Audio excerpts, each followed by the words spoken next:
Émilie Atef, bonjour. Bonjour. Donc nous avons découvert votre film 3 jours à Quiberon lors de la Berlinale, film qui doit être très médiatisé en Allemagne, je suppose. Oui. Parce que déjà on parle de Romy Schneider, Oui. Romy Schneider du coup. Oui. Et quand on découvre ce film, déjà on apprend des choses que quand on est en France, on ne sait pas forcément sur la relation qu'avait Romy Schneider avec le public allemand. Oui. Est-ce que vous pensez qu'on est venu vous chercher justement parce que vous avez une culture un petit peu transverse, parce que vous avez une nationalité franco-irano-allemande, si je me trompe Non, pas. franco-iranienne, née à Berlin. Après, on est parti aux États-Unis et après, à partir de 13 ans, en France. Donc, j'étais à partir de 13 ans dans le Jura. Et après le bac, j'ai été à Paris. Donc, oui, ça aide, bien sûr. C'était l'idée d'un producteur français, Denis Poncet. Marie Bohem, l'actrice, comme Romy, est très francophile et vit depuis 10 ans en province. Et c'est Denis Poncet qui a eu l'idée de faire ce film. Elle a accepté, parce que c'était pas un biopic, mais que 3 jours. Et ils se sont rendus compte, enfin, le producteur s'est rendu compte que c'était quand même un film allemand, parce que c'était la dernière interview allemande de Romy Schneider avec le Stern, et que ce serait en langue allemande, avec des acteurs allemands, même si on tournait à Quiberon, avec aussi d'autres acteurs français. Et donc, ils sont venus dans l'agence de Marie, demander à mon agent qu'est-ce qui pourrait l'être. Et comme j'étais là-bas, elle a dit, Émilie aussi. Bon, ça aidait que j'étais moitié française pour communiquer aussi, pour être avec... pour tourner déjà en France, mais surtout pour communiquer avec le producteur. Mais aussi, j'ai fait pas mal de films qui parlent de femmes et et aussi de femmes en crise qui essayent par tous les moyens d'en sortir. Et donc ça, c'était aussi une raison pour laquelle ils m'ont demandé de faire ce film. S'attaquer au mythe Romy Schneider, c'est pas quelque chose de facile, comme s'attaquer à n'importe quel mythe, c'est pas quelque chose de facile. Il y a deux écueils possibles. Le premier, c'est de tomber dans le sacrilège, ou alors au contraire de trop se retenir, de prendre trop de précautions. Et donc, qu'est-ce que vous vous êtes autorisé, mais aussi qu'est-ce que vous vous êtes refusé, alors à tout niveau, en termes d'écriture, en termes de mise en scène, en termes de direction d'acteur, qu'est-ce que vous, où vous mettiez la limite? Pour moi, la première chose quand ils m'ont proposé ce film, c'était de voir. La première chose que j'ai fait, c'est que j'ai regardé les photos de Robert Lebeck. Les photos qu'il a prises pendant ces 3 jours. Et sur ces photos, j'ai pas vu le mythe ou la diva, la star, Romy Schneider. J'ai vu la personne, la femme, la personne. Oui, c'est Romy Schneider. C'est une des plus grandes actrices françaises, allemandes, mais bon, elle vivait en France. Mais c'était cette personne qui m'a touchée. Et en lisant l'interview de Michael Joeks du Stern, son dernier interview allemand, elle en donnait très peu, des interviews allemands, et c'était un interview qu'elle voulait donner pour finalement vraiment parler au public, pour démystifier son image allemande, autrichienne, où tout le monde la prenait encore absurdement pour une impératrice de 15 ans, enfin c'est ridicule. Elle en avait 42, elle s'appelait Romy Schneider et passe ici, pour finalement pouvoir dire arrêtez, je suis pas ici, je suis une femme de 42 ans, je suis malheureuse et je m'appelle Romy Schneider. C'était ça ce qu'elle a dit. Donc c'est ça qui m'a intéressée. Donc comme je voyais pas le mythe, j'avais pas peur de briser le mythe. Parce que quand on lit cette interview, il est tellement pas filtré, il est tellement brut, et tellement dans une vérité, et même pas du tout.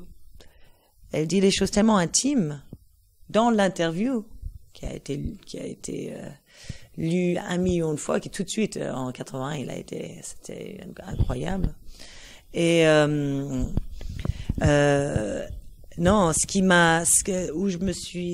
qui était très très important pour moi, par contre, c'est une censure personnelle, parce que personne m'a censuré, ni le photographe, ni même Michael Yox, même s'il est même pas vu dans une très belle lumière, il m'a laissé complètement libre, ni le Stern, ni personne.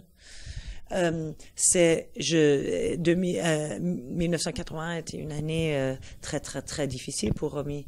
2 mois après cette interview, son fils meurt, un an plus tard, plus ou moins. Elle est plus là, et je voulais pas finir le film avec dans le noir. Je voulais trouver un angle pour finir le film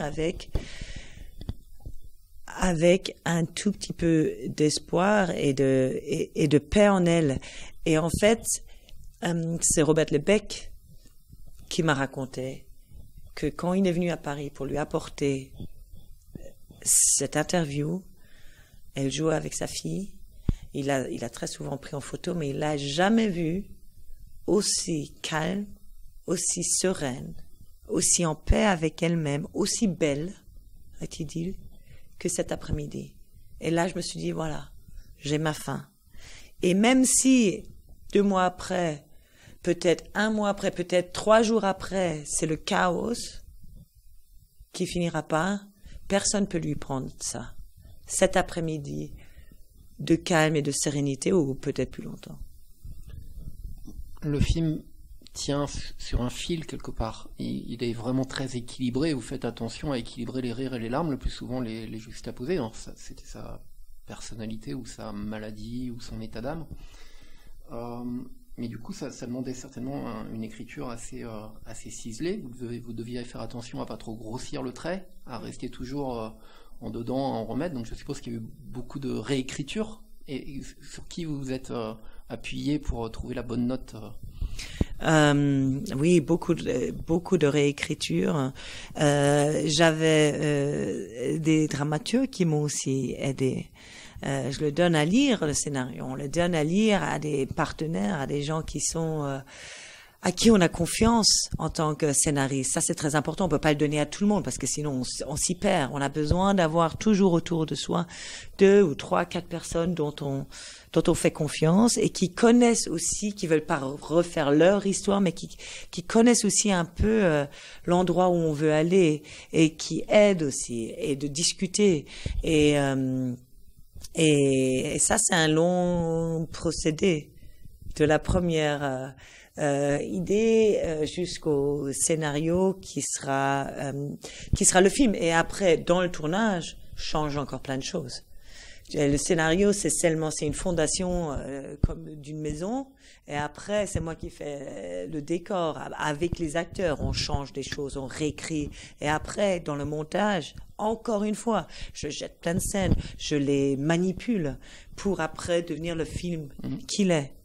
Et donc, parce que vous étiez 2 quelque part à réécrire Romy Schneider, vous, mais aussi Marie Baumer. Elle la connaît forcément sur le bout des ongles malgré elle.